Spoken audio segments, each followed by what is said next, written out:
When life gives you lemons, you make lemonade. Well, it hasn't warmed up enough for lemonade, or for the desire to make lemon cake for that matter. So instead, life gave me a lemon, and I politely set it aside to make sourdough. I know this is a sewing channel, but you'll understand in a few minutes why I'm taking a moment for some delicious bread, because life most certainly handed me a lemon.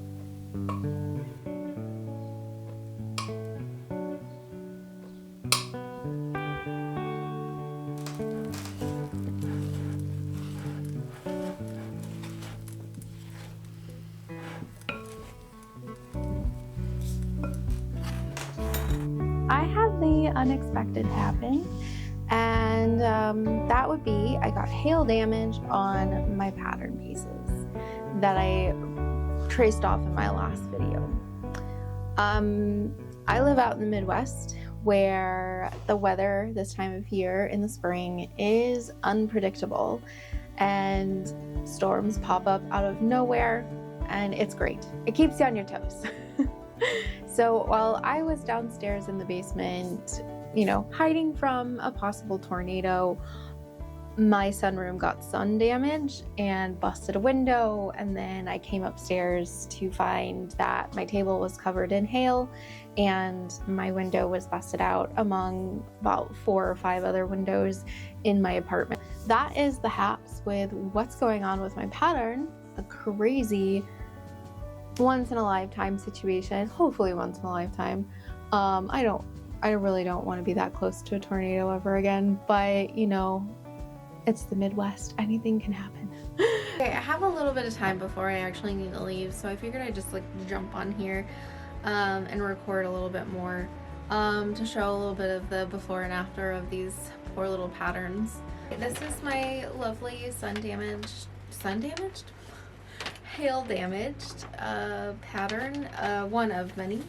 So you can see it punctured a hole in it there and here, and then all of this. It's really hard to see, but you can kind of see if I tilt it, the warping that happened, and you can see where maybe if I go that way, boom, it hit this impact there with some hail.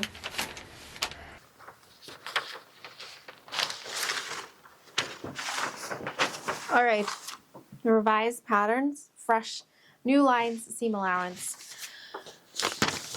Don't they look beautiful? It's a little too bright in here. Maybe I can do post editing or turn on a light. I don't know if that helps at all. We're just rolling with it today. I'm trying to get faster at editing videos and just kind of going with the flow. Some days are good, some days are bad. But yeah, so everything is nice and pretty, nice and clean, and I'm gonna lay these out and kind of get on a ladder and show you kind of what they all are. Some of these actually I realize I don't need, but it doesn't mean that it's a waste of time, because it just means that I have something I can work off of in the future if I ever want to make my dad another jacket or even a coat. We have the back piece here, the side panel, and the front of the jacket there. That is my collar. And then I have a 2-piece sleeve. For this design that I'm making, and I'll walk through the design here in a moment, but I'm going to keep the 2-piece sleeve because I've always liked how that looks, but I have to move this sleeve into a style that has an inner cuff with a knit cuff basically inside to keep sawdust and snow and stuff out of the sleeve. And I realized that this trace off here actually has a more formal style collar, and I just need a very simple basic convertible collar or something simple. So that I'm gonna have to manipulate and figure that out, how to go from this lapel style into like no lapel, which may or may not be easy. The side paneling, I may or may not keep.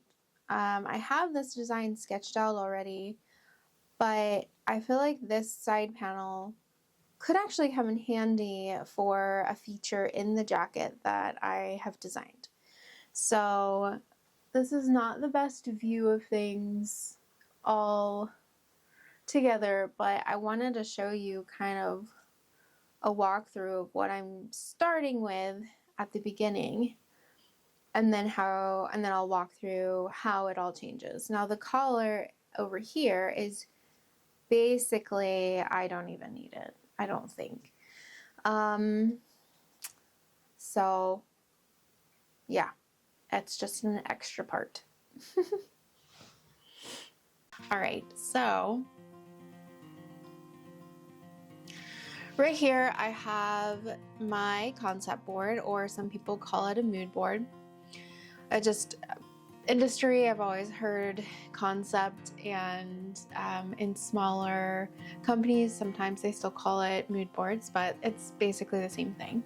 So whenever I think about my dad and everything he does, all the things he loves to do, he's always outside, like I mentioned before. And so very rugged, very Western style kind of guy. And so these are the kind of fabrics and the colors that really invoke that kind of guy. So we've got our plaids and our coated canvases and utility pockets, and then some with fur cuffs, which this jacket is meant to be completely utility.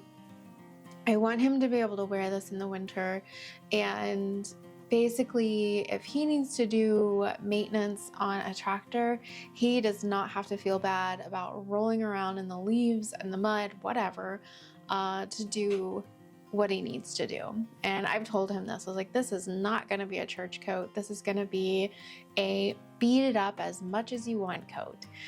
And I really want him to test wear it to maybe improve things and then make him another one.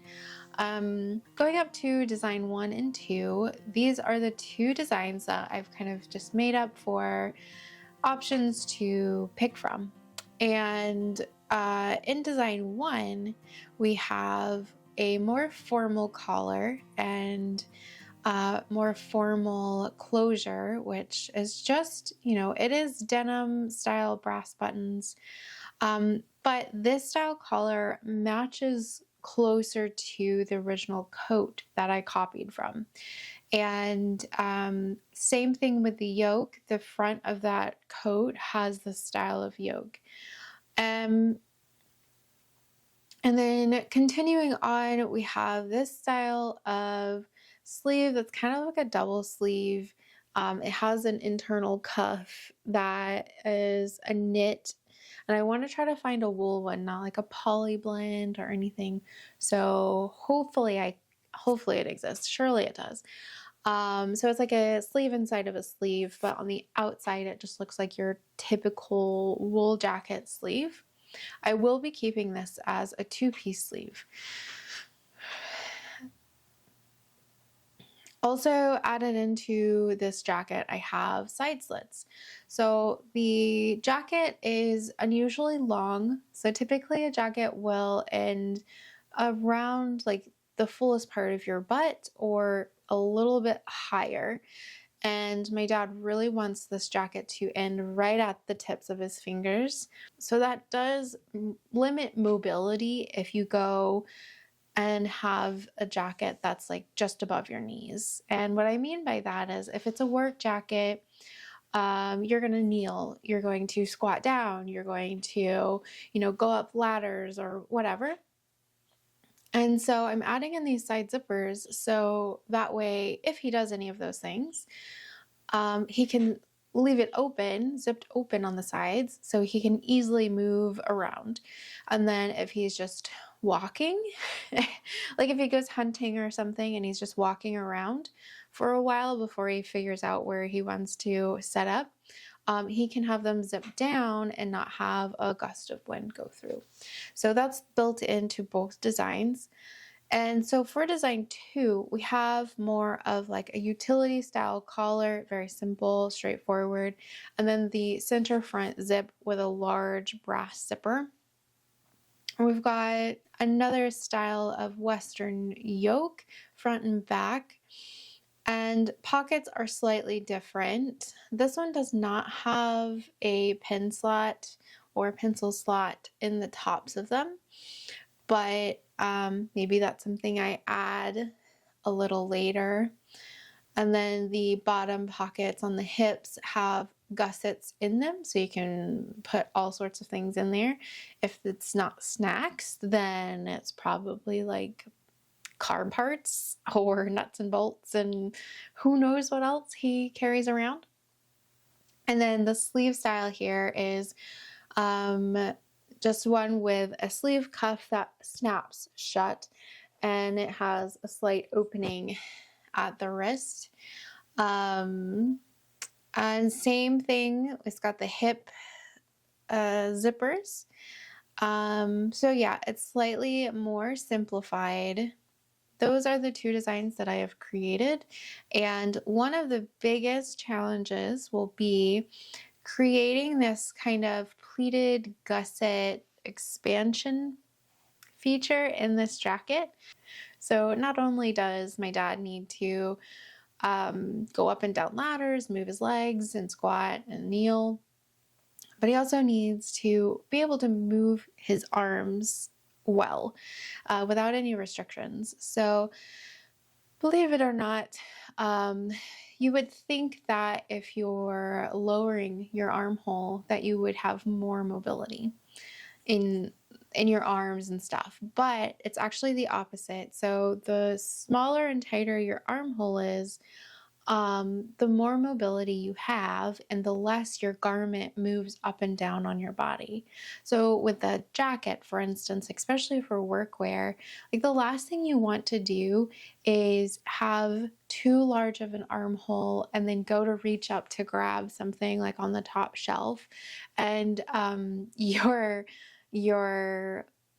jacket exposes your torso and it's like 30 degrees and you're just wearing a t-shirt underneath your jacket, you're gonna get really cold. The number one thing I don't like about Carhartt jackets, which I had one a long time ago, every time I would go to reach to grab my steering wheel, the Carhartt jacket has a knitted hem, like kind of like a sports jacket or something. And every time I'd reach up, that hem, the knitted band, would work its way up to my waist. Now, women's waists like go into an hourglass, so it may not be a big issue on men who are typically straighter. But it was my number one complaint about Carhartt jackets. So anyways, small tangent there, but what I'm getting at is, like, if you have gussets in your arms, underarms, and like in your back, you are less likely to have movement of the whole jacket moving up when you're trying to reach. So we're gonna add this 2 style. We're gonna get something close to one of these 2. And then this jacket here was just for pocket inspiration, and same thing for here. As you can see, I pretty much have copied the pocket, but we'll see if I change it up any before I actually make the whole entire coat. But basically I will pattern it, make a prototype, have my dad try it on, test out all the pockets, and then really fine tune it before, cutting into the final fabric.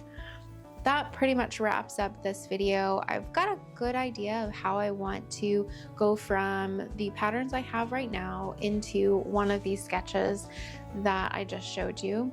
So stay tuned for the next video and I will see you there. Also, I want to mention, If you like this video or like my channel, make sure to like and subscribe and share with a friend if you'd like to. And if you have any questions, leave them down in the comment section below, and I'll see you later.